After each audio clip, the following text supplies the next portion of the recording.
자, 다니엘서 2장입니다.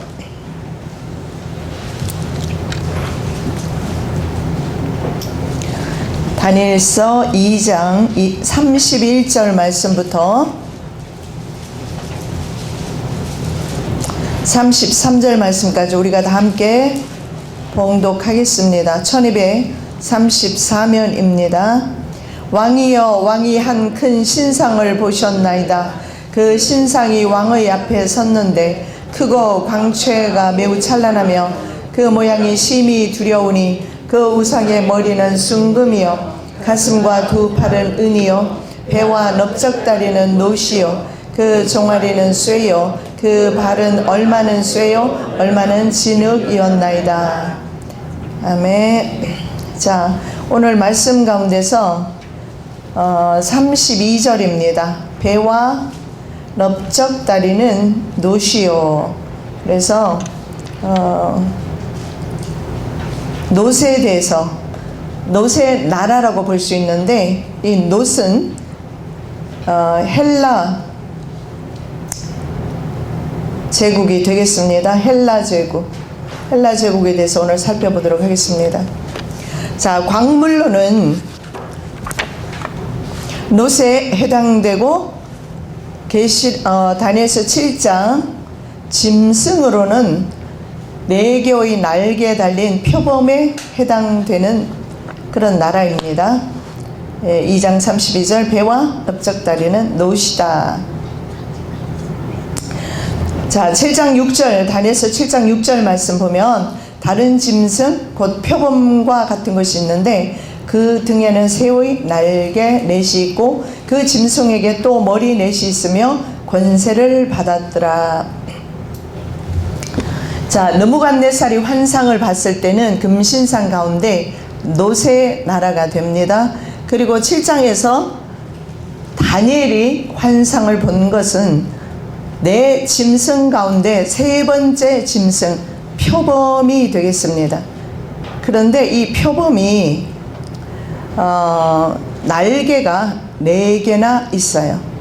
그리고 머리가 4개 있어요. 근데 세상에 이런 표범은 없습니다. 처음부터 말씀드렸지만 짐승은 세상 제국을 가리킨다 이렇게 말씀을 드렸어요. 그래서 바로 이 짐승은 세상 제국이다 라는 것을 볼 수가 있고, 자, 새의 날개가 4개나 있어요.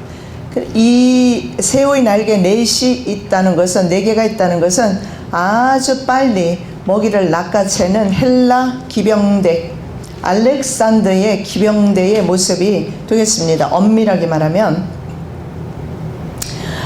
자, 은과 곰의 나라로 표현되는 페르시아 제국과의 전쟁에서 은과 금, 기억나시죠? 은과 금으로 표현되는 페르시아 제국과의 전쟁을 하게 됩니다. 항상 제국이 출현할 때는 먼저 있던 제국을 반드시 제압하지 않으면 다스릴 수가 없기 때문에 항상 이런 형태로 나타나요. 그래서 페르시아 제국과의 전쟁을 이제 헬라 제국이 엄밀하게 말하면 이때는 헬라가 아니고 마게도냐라고 합니다. 마게도냐, 알렉산더 아버지가 일으켰죠. 마게도냐와 그리고 페르시아 제국이 싸움을 하게 되는데, 전쟁을 하는데, 자, 이때 헬라에서는 도시국가 그리스, 스파르타, 여러분 많이 들어보셨을 거예요.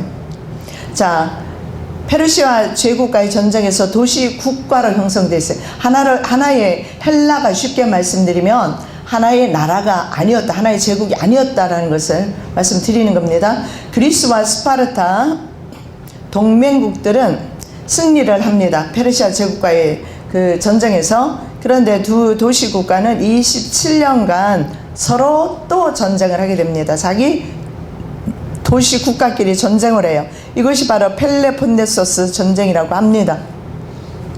뭐 이런 것까지는 모르셔도 되는데 항상 역사 가운데 개입하셔서 역사를 움직이시는 하나님의 손길을 오늘도 말씀 가운데서 느껴보시기 바랍니다.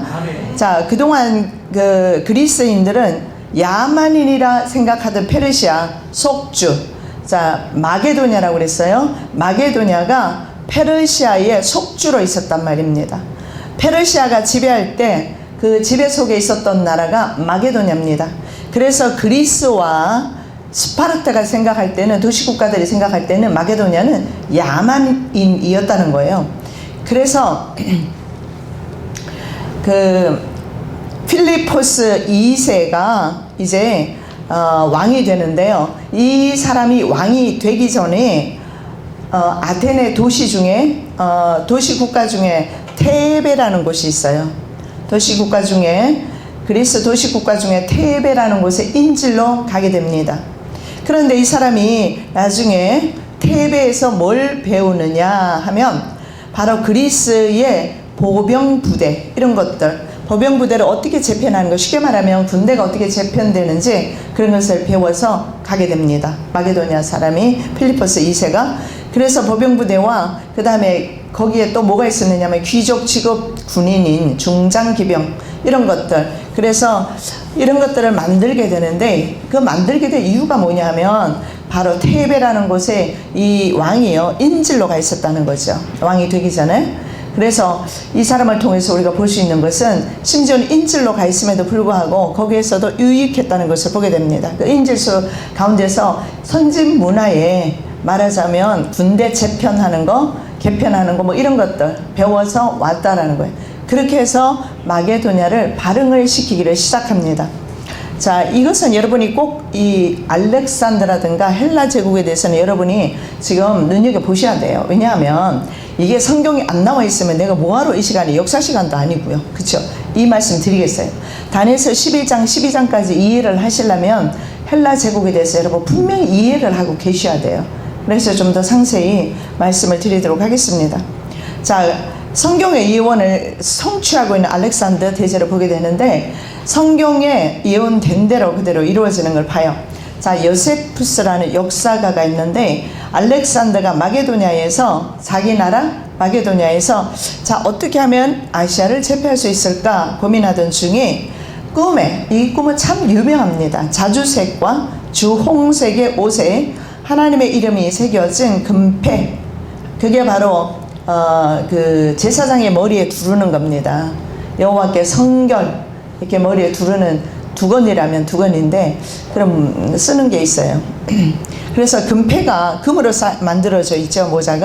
모자를 쓴 유대 대제사장 복장을 한 사람이 나타납니다. 그래서 뭐라고 말하냐면, 내가 바로 페르시아를 점령할 수 있도록 해주겠다. 그 당시에 여러 나라가 있었어요. 뭐 그리스도 있고 스파르타도 있지만, 실제로 그 당시에는 이런 도시국가 형태로 있었지만 제국으로 있었던 나라는 페르시아였습니다. 그래서 알렉산더가 세계를 제패하기 위해서는 반드시 페르시아를 정복하지 않으면 안 되는 그런 숙제를 가지고 있어요. 그런데 유대 대제사장이 꿈에 나타나서 내가 페르시아로 인도해 주겠다. 자, 그래서 이 알렉산더 대제가 어디로 갔냐면 이집트를 먼저 점령합니다. 남쪽에 이집트가 있고, 그리고 그 사이에 유대 민족이 있고, 북쪽에 이제 시리아, 페르시아 이런 나라들이 있어요. 그래서 이집트를 먼저 점령을 한 뒤에 유대에 들러서 페르시아로 갑니다. 그런데 유대에 들렸을 때 대제사장의 인도를 받습니다. 그래서 알렉산더가 직접 제사를 드리게 됩니다. 제사에 참여하게 됩니다. 그리고 자신에 대한 성경 예언까지 읽게 되는데, 여러분 이것이 참 중요해요. 그래서 하나님께서는 역사를 이끌고 가시는 것을 보게 되는데, 자, 무슨 말씀을 읽느냐. 알렉산더 대제가 성경의 말씀을 읽는데 무슨 말씀을 읽었느냐. 다니엘서 7장 6절 말씀을 읽게 됩니다.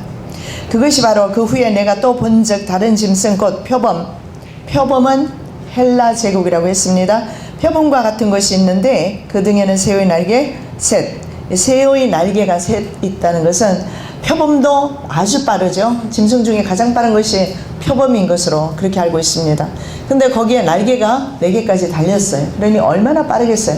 헬라 기병대의 활약입니다. 그리고 그 짐승에게 또 머리가 4이 있으며 권세를 받았더라. 이 머리 4에 대해서는 좀 이따 설명드리도록 하겠습니다. 알렉산더 사후에 나타나게 되는 4장군입니다. 자, 이것을 읽었고요. 또 무엇을 읽느냐 하면 다니엘서 8장 20절, 21절 말씀을 읽습니다. 자, 털이 많은 순염소. 털이 많은 순염소가 다니엘의 환상 가운데 나타납니다. 여러분 기억하시죠? 숫양은 어느 나라였어요? 숫양. 잊어버리는 것도 은혜입니다. 다니엘서 끝나고 한번 더 해야 될 것 같은데. 자, 순양은 바로 페르시아입니다. 그 다음에 나타나는 것이 숫염소. 자, 수양 먼저 나타나죠. 수양은 페르시아, 그리고 수염소는 헬라를 가리킵니다. 자, 털이 많은 수염소. 아무래도 이 사람이 바로 필리포스 2세가 될 것입니다. 곧 헬라 왕이요. 자, 헬라가 아직도, 여러분 헬라는요, 아까 좀 전에 말씀드렸잖아요. 하나님의 말씀이 얼마나 정확하게 성취되는지 여러분에게 제가 지금 증명하고 있어요. 좀 전에 제가 말씀드렸던 것이 뭡니까? 바로 그리스는 도시국가로 있었다고 그랬어요. 그런데 나중에 마게도냐가 그리스와 스파르타까지 다 점령해요. 그리스 도시국가를 다 점령하게 되는 거죠. 그렇게 해서 유럽 일대는 헬라 국가가 돼요. 그게 바로 헬라를 다른 영어로 하면 그게 바로 그리스예요. 그리스. 그릭이라고 하는데 그리스. 자, 그래서 여기는 헬라 왕으로 표현하고 있습니다. 털이 많은 수염소는 곧 헬라 왕이요. 여러분 지금 나중에 우리가 8장도 갈 것이고 7장도 보게 되는데 이걸 미리 공부하고 나서 나중에 그쪽으로 돌아가면, 그쪽으로 하게 되면 굉장히 쉽습니다. 그래서 여러분 다니엘을 띄고 싶다면, 다니엘을 다 이해하면서 읽고 싶다면 이런 것 좀은 알고 계셔야 돼요. 머리가 좀 복잡은 하겠지만 뭐 어떡하겠습니까? 그래도 천국 가는 날까지는 말씀은 배워야지. 예. 그래도 지금 시간도 있고 모든 것이 맞으니까 배울 수 있는 겁니다. 저도 이제 점점 더 바빠질 것 같고 또 앞으로 이 시대가 어떻게 갈지도 모르고 그렇기 때문에 우리가 배울 수 있을 때 열심히 배워서 하나님의 말씀입니다. 예언된 말씀이고 계시된 말씀입니다. 예언의 말씀을 읽는 자, 듣는 자, 그 가운데 예언된 말씀을 지켜 행하는 자가 복이 있다. 계시록에서 그렇게 말씀하고 있어요. 듣는 거 복입니다. 아멘. 행하는 거 더 복입니다. 아멘. 듣고 시대를 분별하고 행하시는 여러분 되시기 바랍니다. 아멘. 자, 그 헬라 왕이 먼저 나오지요. 자, 그의 두 눈 사이에 있는 큰 뿔 나오지요. 알렉산더입니다. 자,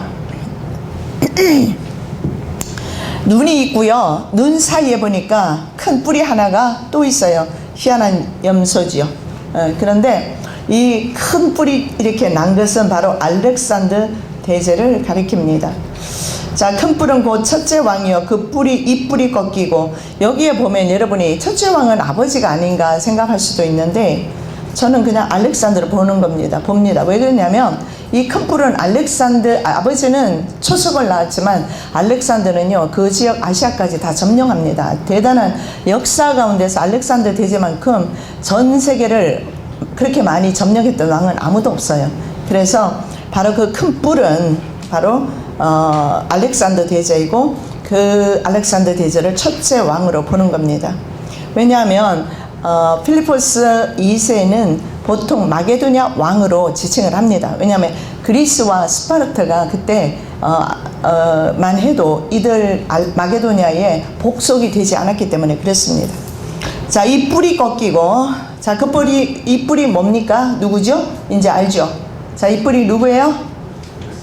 알렉산더 대제입니다. 알렉산더 대제가 죽었어요. 이 뿔이 꺾이고 그 대신에 네 뿔이 났은즉, 자, 한 뿔이 원래 먼저 나왔어요. 근데 이 뿔이 꺾여버렸어요. 네 개의 뿔이 나왔어요. 알렉산더 대제 이후에 네 개의 뿔이 났는데, 자, 그 나라 가운데서 내 나라가 일어나되 그의 권세만 못하리라. 자, 이것이 나중에 헬라가 네 개 나라로 나눠져요. 이 나라가 어디냐면 다니엘서 11장에 가면 북방왕, 남방왕 나와요. 아주 중요해요. 북방왕은 오늘날 쿠데타가 일어나고 있는 시리아, 남방왕도 역시 쿠데타가 일어나고 있는 이집트 왕들을 가리켜요.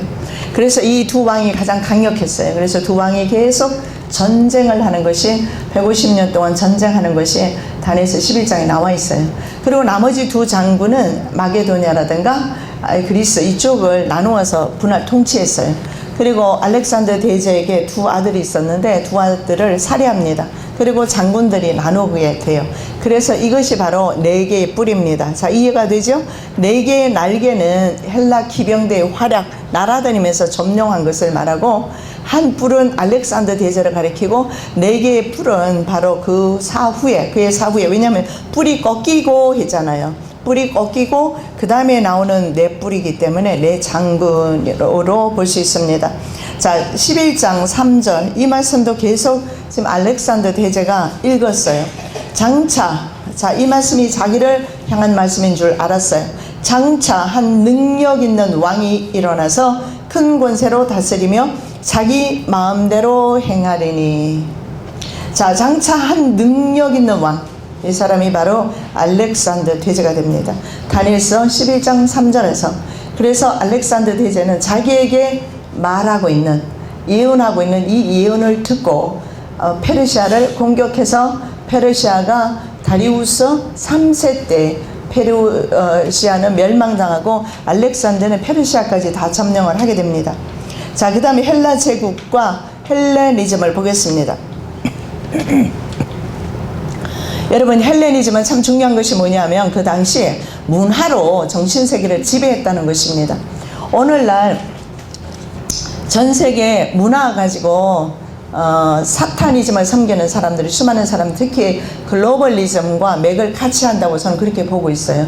바로 이 헬레니즘이라는 것이 뭐냐면 문화를 통해서 이제는 그들의 그 문화가 꽃을 피우면서 그 지역의 정신세계를 장악하는 겁니다. 오늘날도 마찬가지로 글로벌리즘을 통해서 우리의 정신세계가 거의 보면은요, 문화와 미디어 같은 거 다 누가 다 장악하고 있어요? 바로 이 신세계 정부 내지는 이들의 계략입니다. 사탄의 계략입니다. 보는 것으로 사람들을 실족시키는 것. 그렇게 해서 이런 문화, 특히 영상을 통해서 사람들을 정신세계를 유린하는 것, 그건 사탄이 처음부터 했던 겁니다. 왜냐하면 아담과 하와에게 나타나서 그렇게 말합니다. 이 선악과를 먹으면, 이 선악과를 먹게 되면 넌 하나님과 같이 될 거다. 그렇게 유혹함으로 사람들이 선악과를 먹고 하나님처럼 되려 했던 것입니다. 보는 것으로 실족했어요. 그래서 그것은 계속해서 지속되어지고 1890 몇 년도인가요? 시온 의정서라는 게 나옵니다. 이것이 바로 유대 장로들의 세계 정복 계획입니다. 그 가운데서 나오는 것이 뭐냐면 1800년도의 계획이죠. 그런데 전 세계에 보는 것으로 사람들을 실족시킨다. 그래서 여러분, 보는 것 쫓아가면 패망입니다. 아셔야 합니다. 그래서 오늘날 보는 것이 이렇게 발달되었어요. 스마트폰이라든가 뭐 TV는 뭐 벌써 지나간 얘기죠, 그죠? 그 다음에 컴퓨터라든가 스마트폰 하나만 가지면 뭐 전 세계 돌아가는 거 얼마든지 다 보고 듣고 다 할 수 있어요. 그래서 이 스마트폰 자체가, 스마트폰이 뭡니까? 스마트라는 게 영리하다는 거고, 바로 선악과를 먹었던 하와의 눈에 선악과를 볼 때 벌써 관점이 바뀌어버렸어요. 그 전까지만 해도 선악과는 하나님을 상징하는 나무로서 감히 손을 댈 수가 없었지만, 이제 사탄의 꼬임을 받은 후에 하와의 눈에는 어떻게 보입니까? 지혜롭게 할 만큼. 그래서 스마트라는 것은 지혜롭다 이런 뜻입니다. 영리하다 이런 뜻이에요. 그래서 사탄은요, 바로 이 영리한 방법을 사용하는데 보는 것으로 성도들을 실족시켜요. 그래서 절대 여러분, 보는 것 의지하지 마시고 보이지 아니하시지만 영으로 역사하시는 성령님 의지하고 걸어가셔야 돼요. 아멘. 그래서 앞으로 공중에 그리스도가 뜰 겁니다. 예수님 오시기 전에. 공중에 메시아가 또 있는 것을 여러분 보게 되더라도 쫓아가시면 죽습니다. 아닙니다.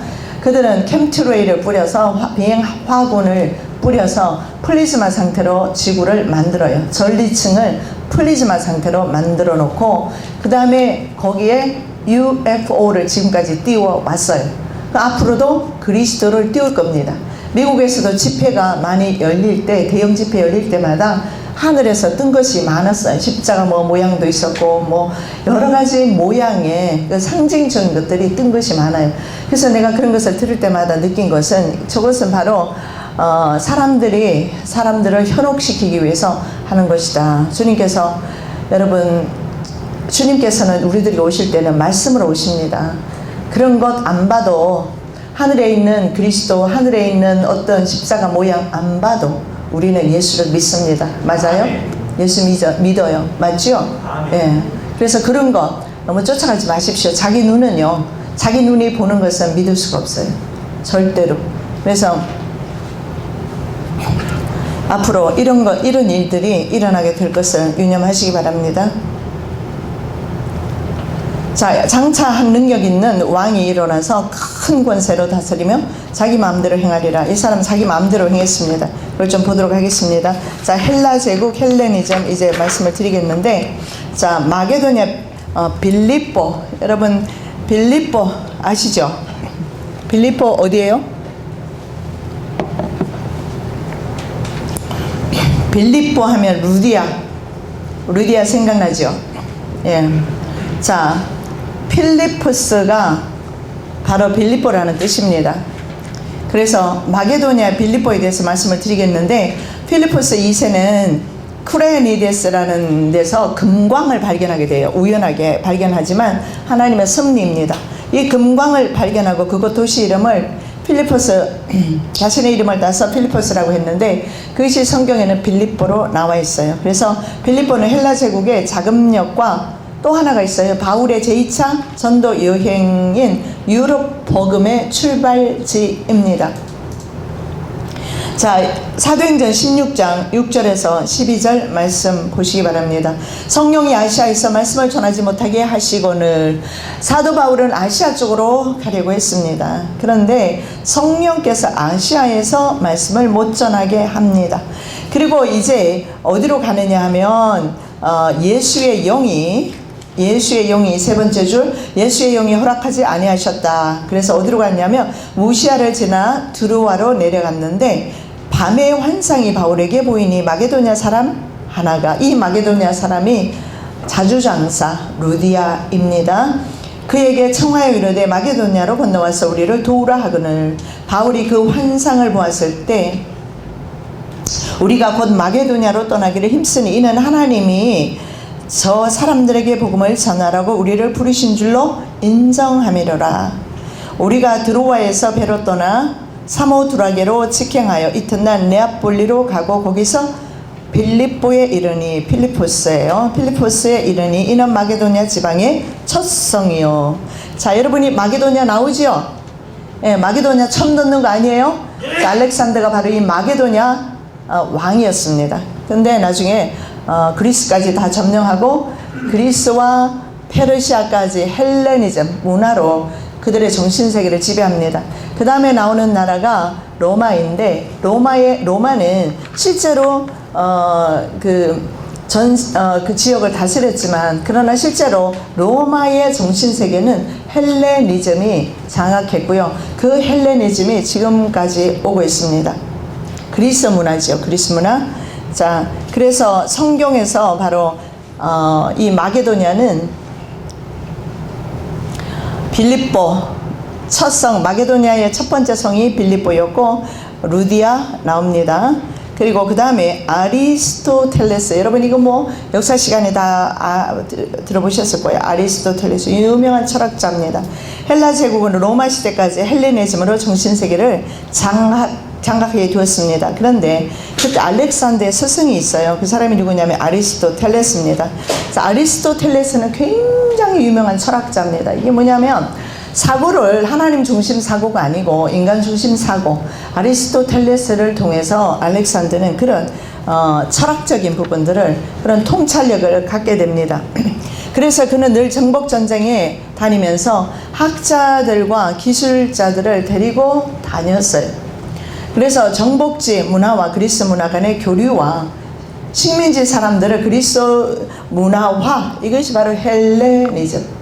헬라가 그리스라고 그랬죠. 그러니까 헬레니즘은 그리스 문화라는 뜻입니다. 자, 그 결과 그는 동서양 융합에 대한 노력을 융합을 하게 되고요. 결국 그리스 문화는요, 나중에 동양의 오리엔트 문화와 결합을 합니다. 동양의 문화가 바로 오리엔트 문화입니다. 근데 오리엔트 문화와 그 다음에 헬레니즘, 이런 것은 그리스 문화와 오리엔트 문화가 결합한 것이 바로 헬레니즘입니다. 그래서 이 헬레니즘에 보면 동양 사상과 서양 사상이 융합되어 있는 것을 보고 동양 사상과 서양 사상은 인본주의 사상임을 알 수가 있어요. 바로 이런 사상들이 지금까지도 인간들의 정신세계를 지배하고 하나님으로부터 멀어지는 바로 그런 인간 사상임을 알 수가 있어요. 자, 그 다음에 표범에 포악한 성질에 대해서 보도록 하겠습니다. 자, 표범은 굉장히 성질이 포악하죠. 알렉산더의 성격을 나타냅니다. 민첩하고 불같은 알렉산더 성격이 포악한 표범으로 표현되고 있습니다. 알렉산더 대제는 10년 동안 동서양을 정복하면서 맘먹은 나라는 한 곳도 빠짐없이 다 정복을 해버립니다. 자, 예를 들어서 두로를 보겠습니다. 두로는 성경에 굉장히 많이 나옵니다. 눈여겨보시기 바랍니다. 두로를 점령할 때 7개월이나 걸렸어요. 어떤 나라든지 이렇게 걸린 적이 없어요. 바로바로 점령을 해버렸어요. 그런데 7개월 동안 걸렸어. 너무너무 화가 났습니다. 그래서 주민 1000여 명을 죽이고 통치자를 밧줄에 메워서 죽을 때까지 끌고 다녔어요. 포악한 표범의 성질을 두로에서 그대로 나타내고 있습니다. 왜냐하면 이 두로라는 나라가요, 굉장히 교만했다고 성경에 나와 있어요. 왜냐하면 바다 가운데 있었기 때문에 어떤 나라에도 이 나라를 점령할 수가 없어요. 두로는 솔로몬과 교역했던 나라입니다. 그래서 두로가 굉장히 교만했다. 그래서 교만했다는 것을 성경에 볼 수가 있어요. 그래서 자, 어떻게 했느냐면 알렉산더는요, 200척의 배와 1만 명의 군인들을 동원해서 산에 있는 바위들을 굴려와서 바다를 메꿔버렸습니다. 여러분, 오늘날 왜 간척지 있잖아요. 그 간척 사업을 누가 했느냐면 알렉산더가 했다는 겁니다. 알렉산더는 자기가 분명히 점령하기로 마음먹었기 때문에 그걸 했던 겁니다. 그래서 바닷길을 만들어서 심지어는 사륜마차가 그 위로 달려갈 수 있었다고 합니다. 그래서 두로를 점령했습니다. 자, 에스겔 26장 4절의 말씀에 보면 그들이 두로의 성벽을 무너뜨리며 그 망대를 헐 것이요 나도 티끌을 그 위에서 쓸어버려 맨 바위가 되게 하며. 자, 여기서 두로의 성벽을 누가 무너뜨렸습니까? 누가 무너뜨렸어요? 예, 알렉산더 대제가 무너뜨린 것을 알 수가 있죠. 자, 그래서 우리가 이렇게 성경 말씀을 보면 심지어는 에스겔의 예언까지도 우리가 알 수가 있어요.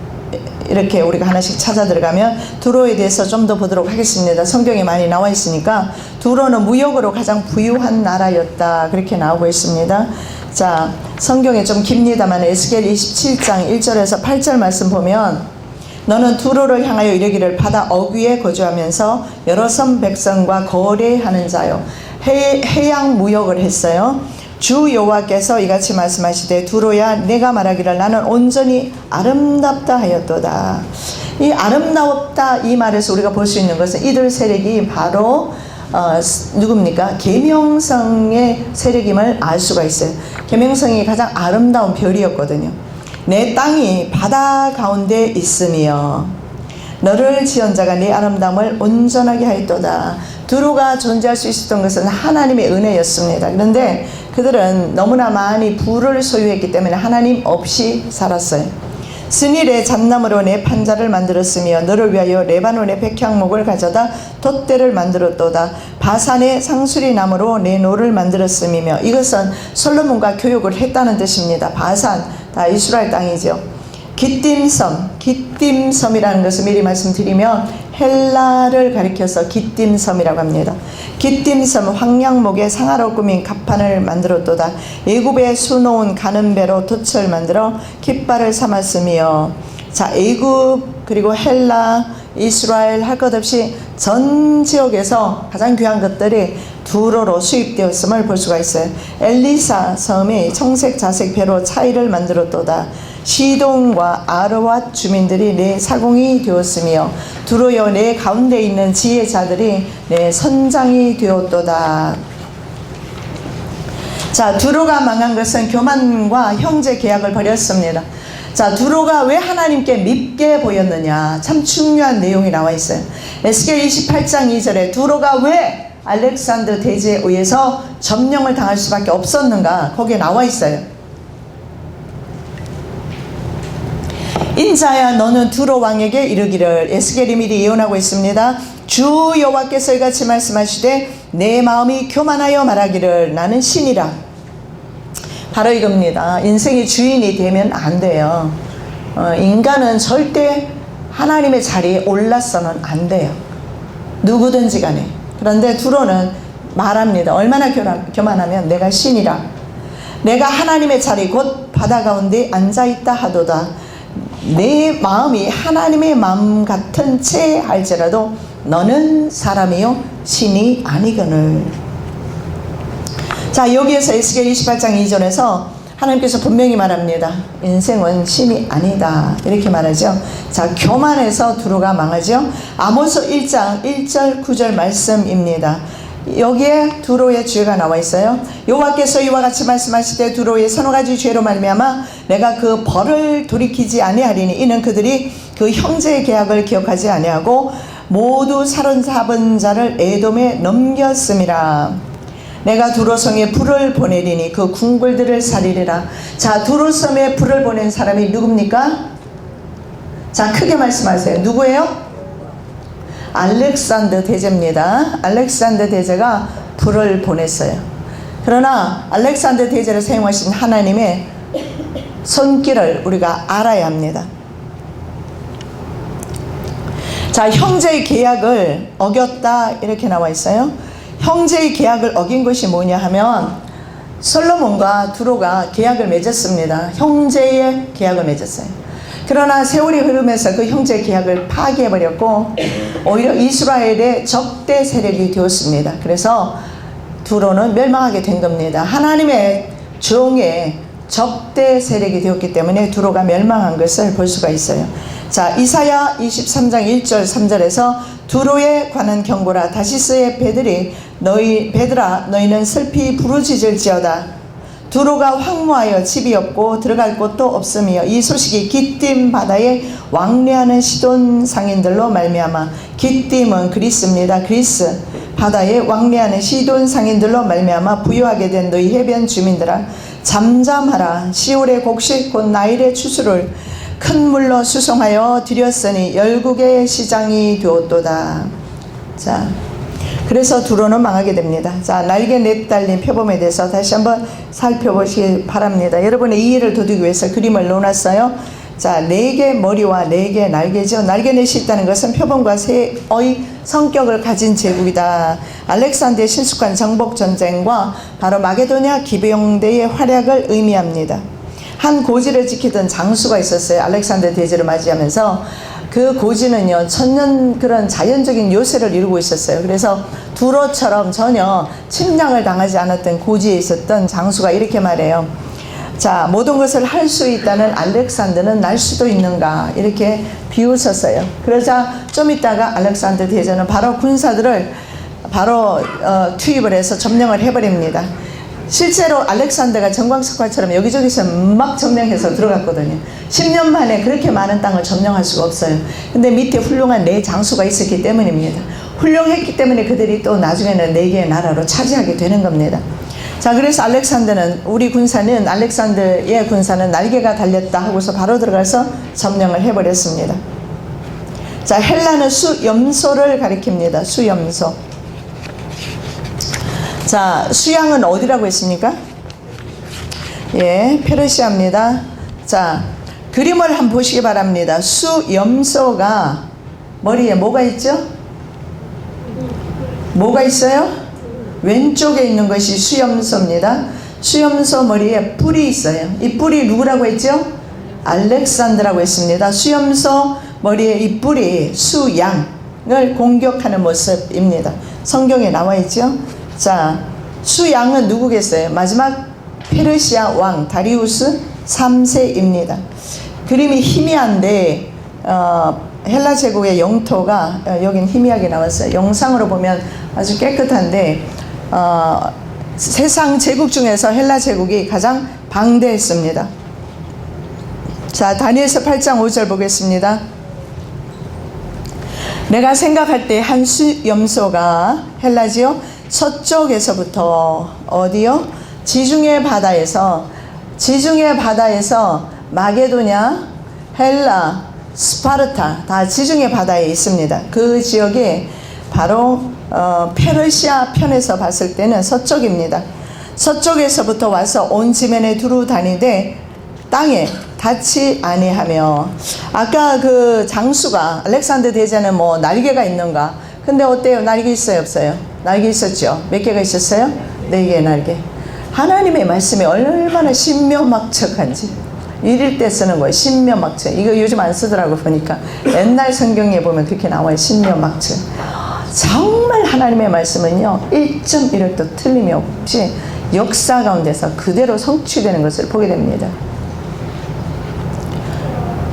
땅에 닿지 아니했다. 신속한 정복전쟁을 가리키고 그 염소의 두 눈 사이에는 현잠뿔, 알렉산더 대제죠, 있더라. 8장 5절.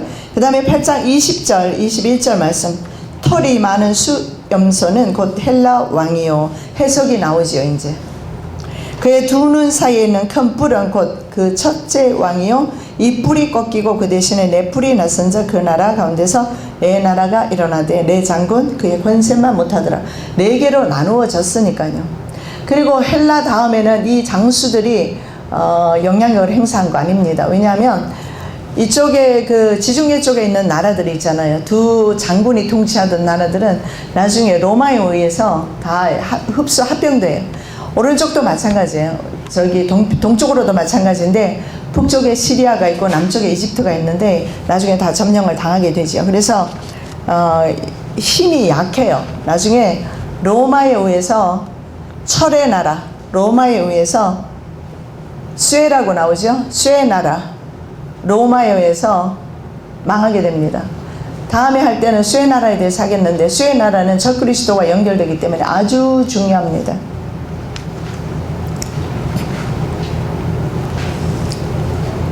자, 아까 읽은 말씀 또 나오죠. 장차 한 능력 있는 왕이 일어나서 큰 권세로 다스리며 자기 마음대로 행하리라. 바로 알렉산더가 그렇게 한다는 것을 보여주고 있어요. 자, 그 다음에 8장 6절 7절 말씀.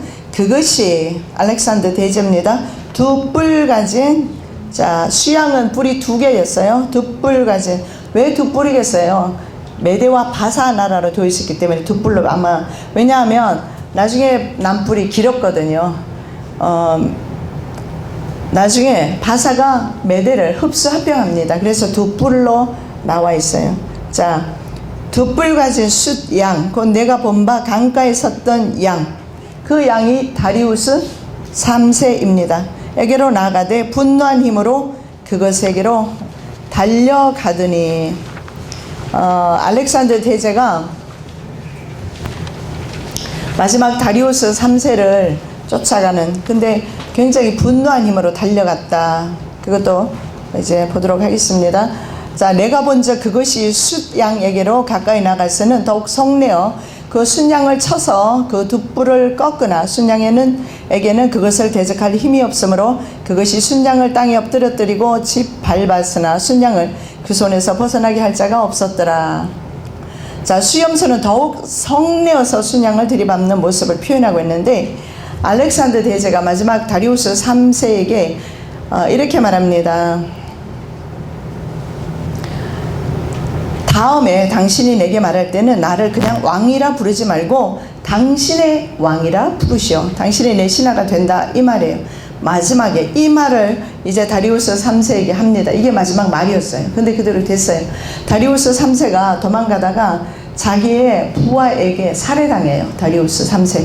그렇게 하면서 페르시아 숫양은 이제 사라지고 수염소가 지배하는 세상이 되었어요.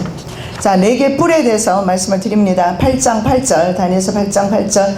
순염소가 스스로 심히 강대하여 알렉산더의 10년 정복전쟁을 나타내죠. 10년 만에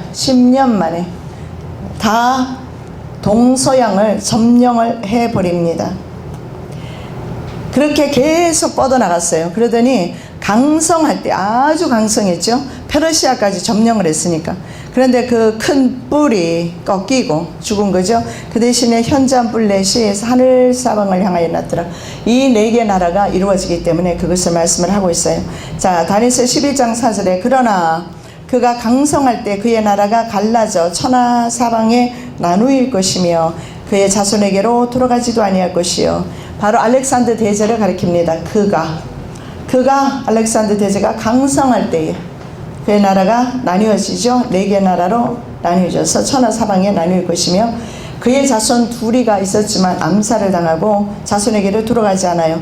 그리고 또 자기가 주장하던 권세대로도 되지 아니하리니 이는 그 나라가 뽑혀서 그 외의 다른 사람들에게로 돌아갈 것이라. 자, 그러면 다니엘서 11장 4절 말씀도 해석이 돼요. 그 다른 사람들이 누굽니까?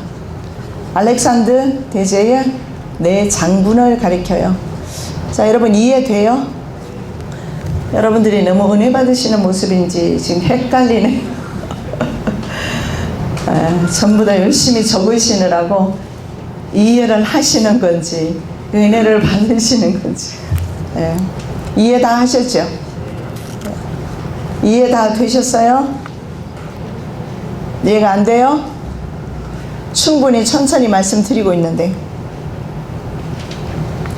자, 이 뿔이 꺾입니다. 이 뿔이 꺾이고 BC 303년에 알렉산더 대제가 죽습니다. 그 대신에 내 뿔이 났은즉 그 나라 가운데 내 나라가 일어나되 그의 권세만 못하더라. 이 뿔이 꺾인데 BC 303년. 자, 내 뿔은 누구냐 하면 프톨롬이라고 하기도 하고 톨레미 왕조라고도 합니다. 요 톨레미 왕조가 다니엘서 11장에 계속 나오기 때문에 알고 계셔야 돼요. 남쪽 왕입니다. 남방 왕으로 나와 있어요. 남방. 자, 프톨로미가 남방 왕입니다. 남방 왕이 누구냐면 이집트 왕이에요. 그래서 이집트가 원래 자기 왕조가 있잖아. 이집트 왕조가 있는데 이 프톨로미라는 장군이 이집트를 점령해서 통치하는 겁니다. 그래서 왕조가 바뀐 거예요. 그래서 남쪽에는 톨레미 왕조가 지속됩니다. 그 다음에 북쪽에는 셀루쿠스 왕조, 지금 시리아 지역입니다. 그 지역을 다니엘서에는 북방왕으로 나와 있어요. 다니엘서 11장에는 북방왕 셀루쿠스 왕조라고 합니다. 셀루쿠스 왕조. 그리고 다른 두 장군은 리시마쿠스 카산드, 이들이 알렉산더의 장군인데 이들이 헬라 지역을 4개 나라로 나누어서 분할 통치합니다. 자, 이들 사이에서 150년 동안 전쟁이 있었습니다. 그것이 다니엘서 11장 내용입니다. 자, 그 중에 특히 중요한 게 있습니다. 다니엘서 11장 36절. 자, 다니엘서 11장 36절. 여기에 나오는 그 북방 왕이 있어요. 북방 왕. 시리아 왕이죠. 자, 북방 왕조가 누구라고 했습니까? 셀루쿠스 왕조죠. 셀루쿠스 왕조에서 나오는 안티오쿠스 에피파네스라는 사람이 있어요. 안티오쿠스 에피파네스는 적그리스도의 모형으로 보고 있습니다. 이 사람은 적그리스도의 모형입니다. 자, 다니엘서 11장 36절. 그 왕은 자기 마음대로 행하며 스스로 높여 모든 신보다 크다 하며 비상한 말로 신들의 신을 대적하며 형통하기를 분노하심이 그칠 때까지 하리니 이는 그 작정된 일을 반드시 이룰 것이라. 자, 안티오쿠스 에피파네스가 어떤 일을 하느냐면 하나님의 그 여기에는 안 나와 있는데요. 하나님의 성전을 파괴하는 일을 하고, 그리고 하나님의 제사장을 모욕하고 하나님의 제사를 모욕하는 일을 합니다. 어린 양의 피로 제사 드리게 하는 것이 아니라 돼지 피로 하나님께 제사하게 만들었어요. 그리고 자기가 성전에 섰습니다. 그리고 자기를 하나님이라고 말을 합니다. 그리고 이스라엘 사람들에게 자기를 경배하라고 말합니다. 그래서 듣지 않는 사람들은 수많은 유대인들을 다 죽여버립니다. 대제사장, 제사장 할 것 없이 자기에게 절하지 않는 사람을 다 죽였어요. 이것이 바로 다니엘 계시록 13장 11절 이하의 거짓 선지자, 땅에서 올라오는 거짓 선지자가 계시록 13장 1절 이하의 바다에서 올라온 짐승이 있어요. 적그리스도입니다. 적그리스도를 위해서 우상을 만들게 돼요. 그리고 우상을 만들어 놓고 그 우상에게 절을 하게 하고, 그리고 그 짐승, 누굽니까? 적그리스도 짐승표를 받게 하는 것이 바로 짐승의 수를 세어보라. 그 수는 사람의 수니 666이니라. 그래서 마지막 때 바로 안티오쿠스 에피파네스와 적그리스도, 안티오쿠스 에피파네스가 적그리스도 모형인 것을 보게 됩니다. 왜냐하면 이 사람만큼 악랄하게 성전을 짓밟고 하나님을 모욕한 사람이 없을 정도예요. 왜냐하면 심지어 알렉산더 대제만 하더라도 예루살렘에 있는 성전을 두려워했어요. 그 당시에 유럽에 있는 그런 나라들, 그리고 중동에 있는 나라들, 그런 나라들, 이스라엘의 하나님을 두려워하는 마음이 어느 정도는 좀 있었어요. 다는 물론 아니지만 특히 알렉산더 대제 같은 경우는 그랬어요. 근데 안티쿠스 에피파네스라는 사람은 북방왕이죠. 네 장군의 후예 가운데 한 사람이죠. 이 사람이 바로 셀루쿠스 장군의 후손이죠. 셀루쿠스 왕조에서 나온 사람 안티쿠스 에피파네스가 성전을 철저하게 파괴를 해버립니다. 그러면서 중요한 것은 성전에 서서 자기를 보여 하나님이라고 말합니다. 다니엘서 9장 27절 말씀에 보면 그 일의 절반에 제사와 예물을 금지할 것이다. 마태복음 24장에도 예수님께서 다니엘의 말한 바 멸망에 가정한 것이 서지 못할 곳에 선 곳을 보거든. 그래서 마지막 때 반드시 적그리스도는 어디에 서느냐? 제3성전. 이제 좀 이따가 김종철 감독님 이제 간증하는데요. 제3성전 여러분 꼭 보셔야 돼요. 왜 보셔야 되냐면 제3성전이 세워진다는 것은 7년 대환란이 시작된다는 의미거든요. 그래서 제3성전이 세워지느냐 안 세워지느냐 굉장히 중요합니다. 제3성전이 세워지고 다니엘서 9장에 의하면 250일째 첫 제사를 드리게 돼요. 그리고 이제 이스라엘과 팔레스타인이 동맹을 맺습니다. 이스라엘이 누군가 평화 조약을 맺으면 7년 대환란의 시작으로 보셔도 돼요. 그래서 이스라엘이 평화 조약을 맺으면서 아마 적그리스도 세력이 되겠죠. 신세계 정부 세력이 될 수도 있고, 이들은 이스라엘에 뭘 주느냐 하면 제사를 드릴 수 있도록 허락을 해준단 말이죠. 다시 말씀드리면 지금까지는 심지어는 이스라엘 정부까지도 제3성전을 짓는 것을 막아왔습니다. 왜냐하면 제3성전을 짓는다는 것은 바로 지금 이슬람 성전 황금 도움이 있는 바로 옆에 짓게 돼요. 중동 인구에 그 인구가 이슬람 성전 거기에서 바로 그 모하멧이 거기에서 승천했고, 거기에서 다시 그들의 신 알라가, 그들의 신이 그곳으로 다시 강림한다고 보기 때문에 이슬람 사람들은 사명이 있어요. 태어날 때부터 이슬람 종족들은 아이들을 가리킬 때 유대인은 반드시 죽여라 이렇게 가르쳐요. 그들의 교육이 그거예요. 우리는 뭐 사회 문화 전반적인 거 배우지만 이슬람 가정에서 태어난 아이들은 어릴 때부터 그들의 목적이 훈련받습니다. 유대인을 죽이는 겁니다. 그래서 자 결국은 가장 지금 전 세계에서 민감한 곳이 그 얼마 되지 않은 작은 땅인데, 거기에서 제3성전이 이제 세워진다는 것은 이슬람 종족과의 이스라엘의 전쟁이 불가피하다는 것을 보게 돼요. 그래서 결국은 이스라엘은 가만두지 않으려고 하고, 이스라엘도 더 이상은 하나님의 성전이 세워지면 이슬람 황금 도움을 무너뜨리려고 합니다. 근데 지금까지는 이스라엘 정부에서 막아왔어요. 너무나 예민한 부분이니까.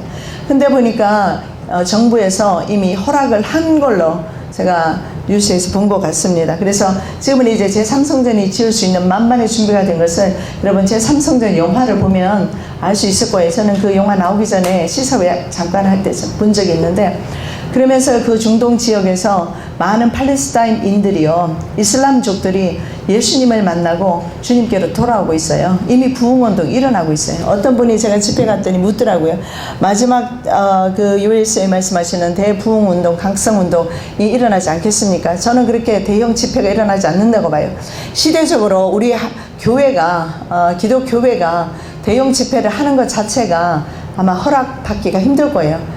WCC라 연합운동 이런 것은 가능하고 WEA 이런 것은 가능하지만, 그러나 마지막 때는 하나님께서 하나님의 종들에게 각자에게 부으시는 성령의 기름 부으심이 있다고 저는 그렇게 생각을 합니다. 그런데 이미 말이죠, 유대 땅에서는 이미 기름 부으심이 있어요. 거기서는 유대인들도 돌아오고 있어요. 유대인들은 절대 안 돌아옵니다. 왜 안 돌아오냐면 많은 분들이 유대 땅에 가서 이스라엘 땅에 가서 이스라엘을 사람들을 개종시켜 보려고 하지만 개종 안 돼요. 왜 안 되느냐면 그들의 내려오는 벌써 고정관념이 있어요. 그들은요 이렇게 생각합니다. 유대인이 개종하는 날은 지구의 종말이다 이렇게 생각해요. 절대로 유대인들은 개종하지 않아요. 자, 그렇다면 유대인이 개종하고 있단 말이죠 지금. 그렇다면 끝이 왔다는 뜻입니다. 유대인 개종 안 해요. 그렇다면 어떻게 개종하느냐? 유대인이 개종할 리도 없고 이슬람족이 개종할 리도 없어요. 여러분, 유대인들은요 유대인 기독교인들은 얼마나 어려움을 당하는지 몰라요. 메시아닉 주라고 합니다. 그들을. 이 메시아닉 주는 두 가지 위협에 늘 노출되어 있어요. 그게 바로 자기 동족의 살해의 위협입니다. 바울이 그랬던 것처럼, 바울이 회심한 후에 그랬던 것처럼 동족의 위협, 그리고 또 하나는 이슬람의 위협, 이슬람족의 위협. 그래서 메시아닉 주는 굉장히 항상 하루하루가 살 얼음판을 걷듯이 그들은 그렇게 신앙생활을 하고 있어요. 그런데 우리 기독교회가 아까 그 빌립보 성으로 갔어요, 복음이. 그래서 유럽을 복음화 시켰어요.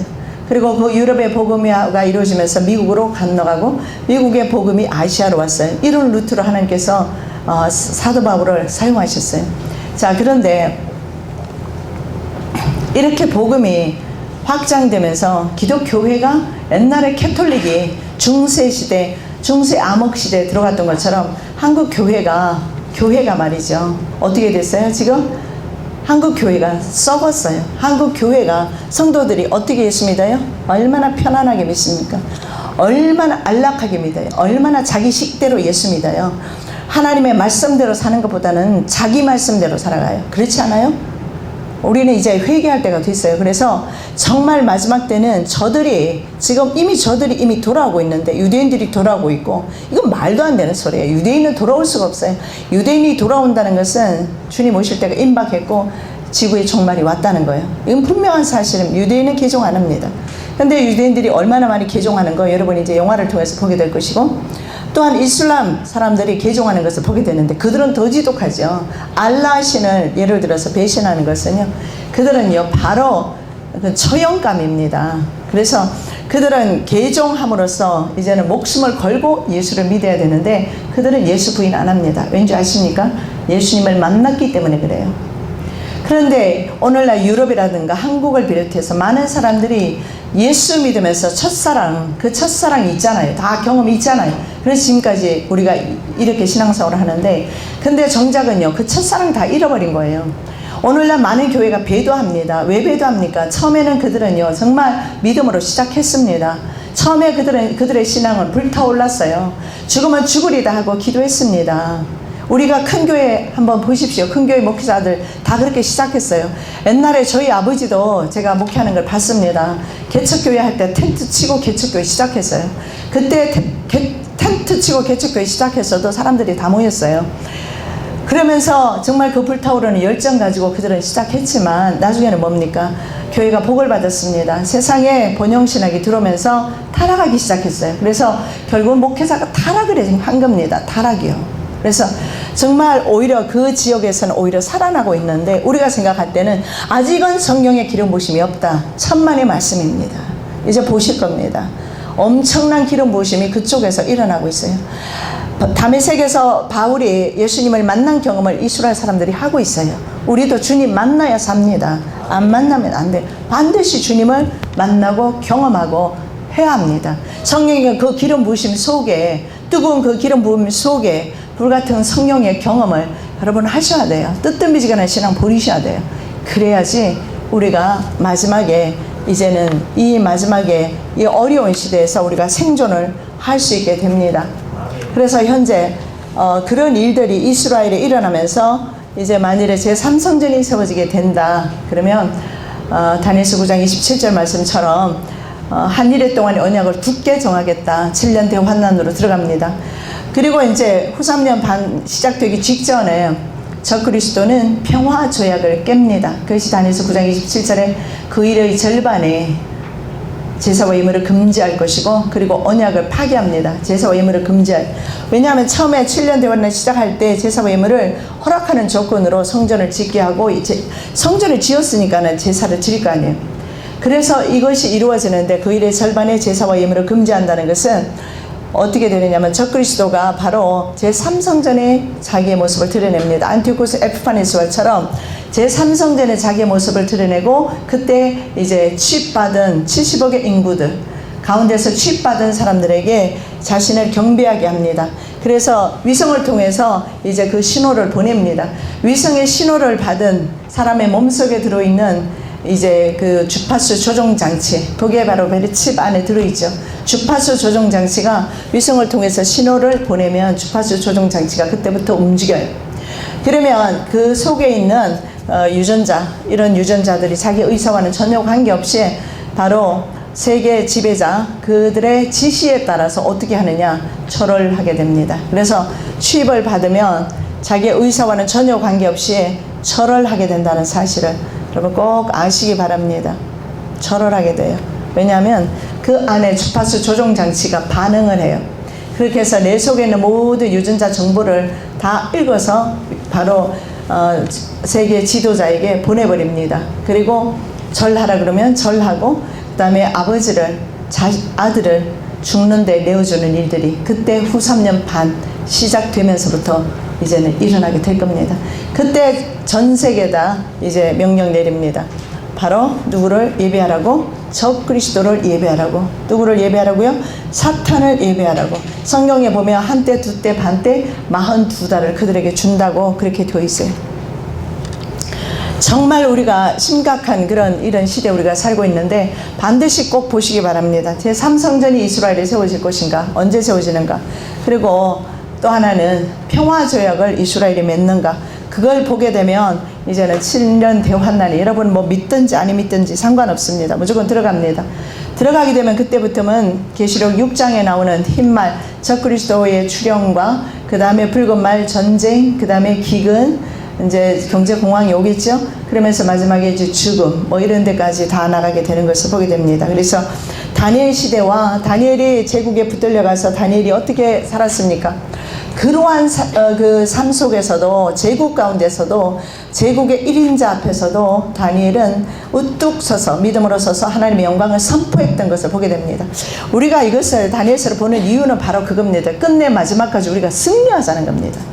이런 거 이 세상 역사 좀 몰라도 상관없지만 마지막까지 예수 믿음 지키지 아니하면, 계시록 13장 14장 12절 말씀에 하나님의 말씀과 예수에 대한 믿음, 하나님의 말씀과 하나님 말씀 붙잡고 예수에 대한 믿음 가지고 인내하라 그렇게 나와 있어요. 쉽게 구원 못 받습니다. 유혹되지 마시고 미혹되지 마십시오. 인내하라고 성경 곳곳에 계시록 읽어보십시오. 계시록이야말로 마지막 시대에 성도들에게 주시는 하나님의 귀한 계시의 말씀 아닙니까? 그 종들에게 반드시 속히 될 일을 보이시기 위해서 그 종 요한에게 계시하신 말씀이라, 우리들에게, 하나님의 종들에게 보이시려고 그 종 요한에게 반드시 속히 될 일을 계시하신 것이라. 하나님이 우리들을 위해서 계시해 주셨는데 계시록을 무시하지 마시기 바랍니다. 하나님의 말씀입니다. 오늘날 계시록을 전하지 않아요. 계시록을 알아야 됩니다. 하나님께서 우리를 위해서 계시하셨고 우리에게 계시하신 말씀을 통해서 역사를 성취하기를 원하시는데 우리는 얼마나 많이 무시하고 갑니까? 다니엘서 계속 읽고 계시지요? 안 읽는 분 계세요? 계속 읽으시기 바랍니다. 그리고 하나 더 해서 요한계시록도 여러분이 읽으셔도 좋겠습니다. 자, 이제 마지막으로 제한적인 제국 1인자의 모습과 인생의 한계를 뛰어넘는 다니엘의 모습 가운데서 저와 여러분이 힘을 좀 얻었으면 좋겠습니다. 자, 다니엘서는 세상의 절대 권력에 대해서 언급하고 있습니다. 그런데 그 권력은 절대로 하나님이 허락하지 않으면 가질 수 없다는 사실을 보여줘요. 그래서 하나님께서 한때, 두때, 반때, 후 3년 반, 42달을 그들에게 하나님께서 허락하셨어요.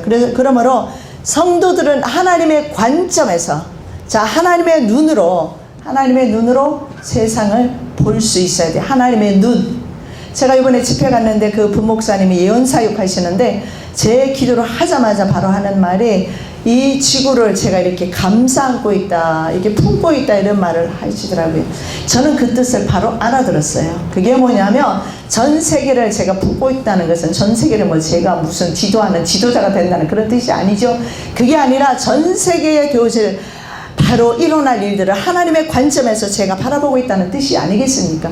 여러분, 우리 안디옥교회 성도 여러분께서도 바로 이런 하나님의 안목에서, 하나님의 관점에서 세상을 바라보시고 심판을 바라보시고 하나님의 구원의 계획을 바라보시기 바랍니다. 그래야 소망이 생겨요. 아니면 머리 아파요. 솔직히 짜증납니다. 속상해요. 좀 주님 좀 늦게 오시지, 이런 말 나오게 되어 있어요. 하나님의 성도들은 하나님의 그 섭리 차원에서 마지막 시대를 볼 수 있어야 되고, 다니엘은 세상 제국 속에서 실제로 인간의 한계를 경험했습니다. 그래서 다니엘서를 우리에게 남겨주셨고, 다니엘 시대와 같은 시대를 살고 있는 저와 여러분에게도 바로 이런 인간의 한계를 뛰어넘는 하나님의 종들이 되어라. 이스라엘 사람들 많이 붙들려 갔습니다. 페르시아나 이스라엘 사람들이 바벨론에 정복당해서 정신세계가 살았던 사람들 있습니다. 그러나 다니엘과도 같이, 제 친구와도 같이 이런 세상에 반대하고 하나님께 순종한 사람들이 있었다는 것을 통해서 저와 여러분 내놓을 것 없고 아무것도 아닌 것 같으나, 그러나 믿음에서 믿음의 저력을 좀 가지라고 우리에게 격려하시는 말씀인 줄로 믿습니다. 나라가 만국의 길로 갔습니다. 왕과 귀족들 그리고 자신이 포로로 붙들려 갔습니다. 그때 그 참담함이란 말로 표현할 수가 없었을 겁니다. 그리고 심지어는 다니엘은 내가 이렇게 살아야 될 것인가, 심지어는 자기 자신에 대해서 또는 자기 민족에 대해서 하나님의 존재에 대해서까지도 생각할 수 있어요. 여러분, 진짜 극심한 환난이 오면은 하나님의 존재에 대해서도 의심할 수도 있단 말입니다. 그러나 다니엘은 그런 상황 가운데서도 끝까지 여호와를 의뢰했다는 것을 보게 됩니다. 그래서 인생의 한계를 뛰어넘는 바로 종의 모습, 하나님의 종의 모습과 그리고 세상 제국과 그리고 세상 제국의 1인자의 모습을 대비시키고 있어요. 골리앗 앞에 서 있었던 바로 그 다윗과도 같은 모습이죠. 그래서 우리가 이런 것들을 보면서 그냥 보지 마시고 지금이야말로 우리는 다윗의 믿음이 필요합니다. 너는 칼과 창과 단창으로 내게 나오지만 나는 너희가 모욕한 이스라엘 군대 하나님 여호와의 이름으로 내게 나가노라. 여호와의 이름, 예수의 이름으로 내게 나가노라. 이런 믿음이 필요합니다. 그래서 과연 정말 우리가 숙제가 뭐냐면 우리 눈에 보이는 그 거대한 권력, 다니엘 시대보다 더 거대한 권력. 왜냐하면 네 번째 짐승은요, 다음 주에 보겠지만 네 번째 짐승은 지금의 모든 짐승의 권력을 다 합쳐놓은 짐승 제국입니다. 지금까지 있었던 모든 세상 권력을 다 합쳐놨어요. 그리고 이것은 전 세계를 아우르는 중앙 집권 체제가 될 겁니다. 전 세계를 아우르기 위해서 전 세계 사람들에게 취입을 삽입할 때 전 세계 사람들을 조종할 수가 있어요. 위성으로 조종할 수 있어요. 그래서 반드시 전 세계 사람들에게 취입을 삽입하려고 합니다. 그래야지 그들이 마음대로 완벽 통제할 수 있기 때문에 그렇습니다. 그래서 이것이 종교적인 문제를 떠나서 그들의 계획은 전 세계를 정복하고자 하는 그들의 계획이라는 것을 아셔야 합니다. 전 세계를 바로 완벽 통치하고자 하는 절대 권력이 실현된다는 사실, 바로 과거에 허물어졌던 바벨탑이 완성되었다는 것을 아셔야 합니다. 자, 어떻게 우리가 우뚝 설 수 있을까? 답은 하나입니다. 주님을 신뢰하시기 바랍니다. 아멘. 주님, 예수에 대한 믿음, 계시록 14장 12절 말씀, 예수에 대한 믿음과 하나님의 말씀.